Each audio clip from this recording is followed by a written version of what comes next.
Baik,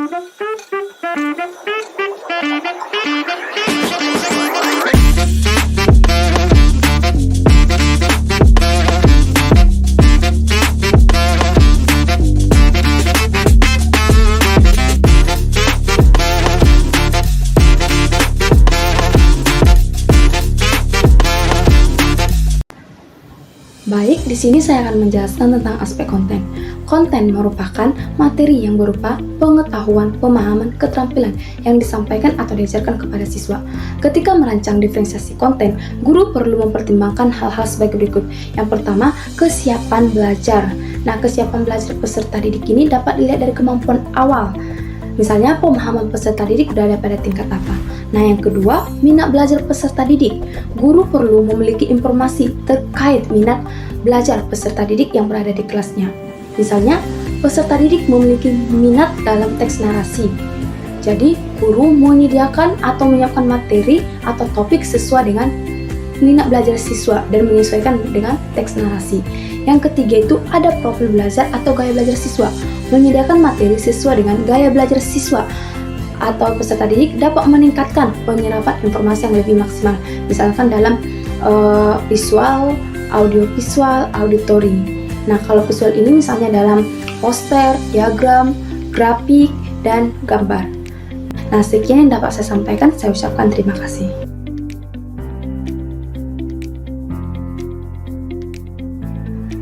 Oke, aspek yang kedua adalah proses. Jadi, proses dalam diferensiasi ini merujuk pada cara siswa memahami dan memaknai materi. Jadi, proses ini kan identik sama aktivitas ya. Namun, dalam diferensiasi, aktivitas yang dimaksud tersebut adalah aktivitas yang efektif gitu. Jadi, bisa kita katakan bahwa aktivitas yang efektif adalah proses pembuatan makna. Yang bagaimana proses pembuatan makna yang meningkatkan pemahaman siswa dari tingkat yang awal ke tingkat yang lebih kompleks gitu. Sama halnya dengan konten, proses juga bisa kita diferensiasikan dengan memperhatikan 3 hal.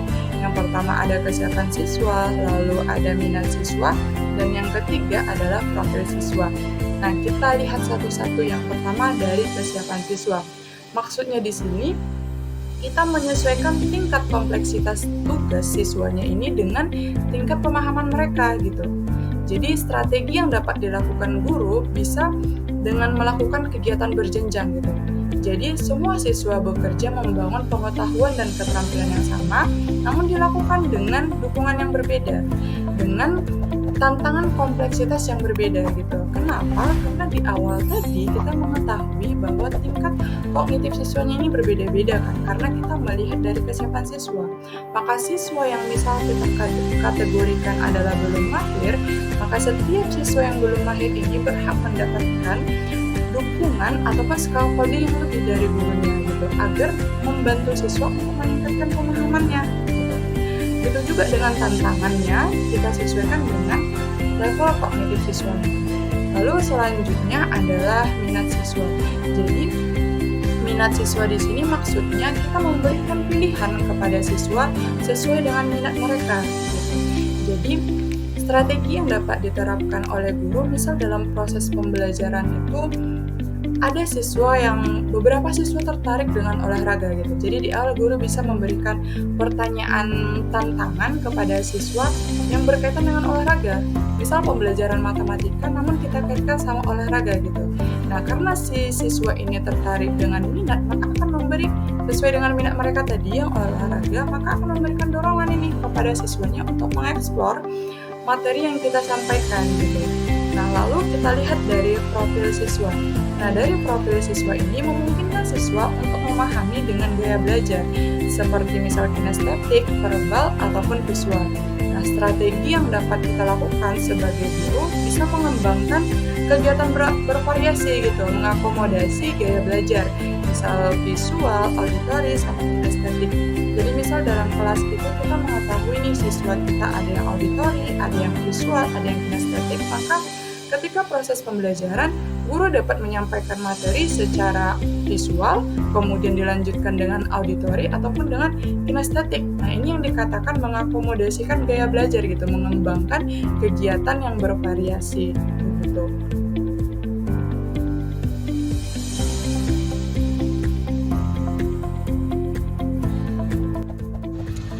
Oke, baik, selanjutnya saya akan membahas mengenai produk. Salah satu aspek pembelajaran berdiferensiasi yang paling penting adalah produk.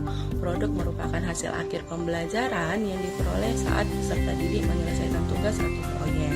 Nah, dalam pembelajaran berdiferensiasi, produk ini bervariasi bentuknya sesuai dengan kemampuan, minat, bakat, ataupun gaya belajar peserta didik. Tujuannya adalah memberikan kesempatan kepada peserta didik untuk mengungkapkan pemahaman mereka yang sesuai dengan cara yang terbaik bagi mereka. Produk dalam pembelajaran berdiferensiasi memiliki 3 ciri-ciri. Yang pertama variabilitas, yang kedua relevansi, dan yang ketiga proses kreatif. Yang pertama adalah variabilitas. Maknanya, setiap produk yang dihasilkan oleh peserta didik itu bervariasi bentuknya sesuai dengan kemampuan, minat, bakat, ataupun gaya belajarnya.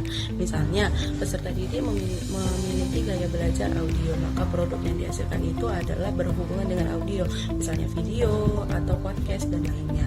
Atau peserta didik yang lain yaitu gaya belajarnya visual, berarti produk yang dihasilkan itu adalah poster, infografis, dan lainnya sesuai dengan cara mereka sendiri. Yang kedua adalah relevansi.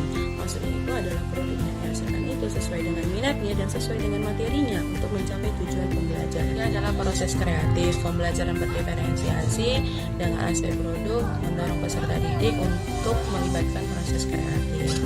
Nah, melalui aspek ini, peserta didik mempunyai kesempatan untuk mengekspresikan diri sesuai dengan karakter yang unik mereka untuk menciptakan suatu produk yang sesuai dengan materi dan mencapai tujuan pembelajaran. Aspek produk dalam pembelajaran berdiferensiasi ini memiliki beberapa manfaat. Misalnya yang pertama, meningkatkan keterlibatan peserta didik, yang kedua meningkatkan keterampilan peserta didik, yang ketiga adalah umpan balik yang konstruktif. Ada beberapa hal yang harus diperhatikan oleh guru dalam menerapkan pembelajaran berdiferensiasi jika ditinjau dari aspek produk. Yang pertama, tidak semua materi bisa diprodukkan. Yang kedua adalah rubrik penilaian harus jelas, dan yang ketiga adalah produk yang dihasilkan oleh siswa harus bisa mencapai tujuan pembelajaran yang diinginkan.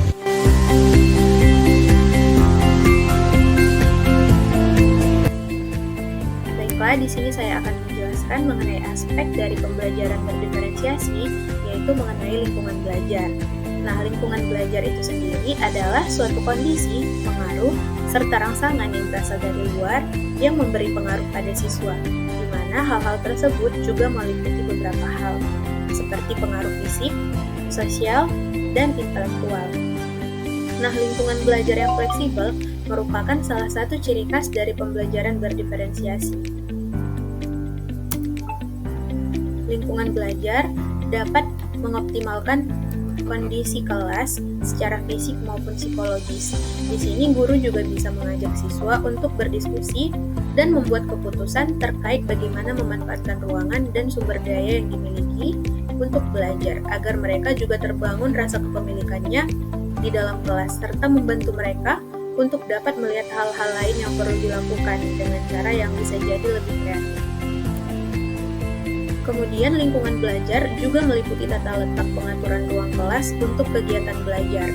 Nah, pengaturan atau setting ruang kelas ini disesuaikan dengan berbagai jenis aktivitas dan kegiatan pembelajaran. Tempat duduk siswa itu dibuat tidak monoton dan diatur sesuai dengan aktivitas yang dilakukan. Nah, pada slide selanjutnya akan ditampilkan beberapa contoh setting ruang kelas yang bisa dilakukan untuk berbagai jenis aktivitas pembelajaran.